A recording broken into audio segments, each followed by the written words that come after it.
No, no, Chris. It's so long too. Yes, it goes all the way from wheel to wheel. Oh wow. So it goes around like the whole vehicle. That's nice.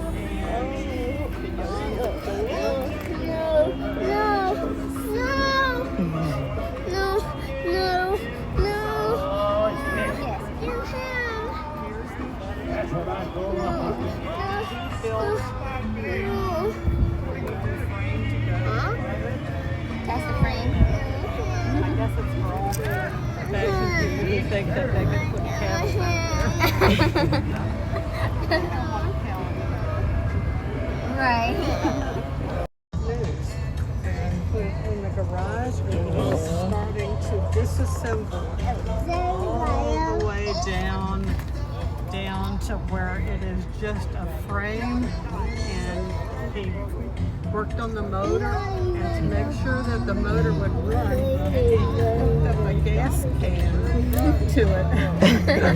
And he's riding it up and down the street with no body on it, just the motor and the wheels and frame on the bottom. And he looks like Jet Clampett of the Hillbillies. So then they put on the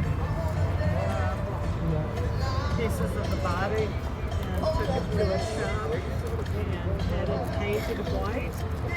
And here she is today, 20 years later. Oh, that's beautiful. That's nice. Thank you so much, ma'am. You're welcome. Yeah.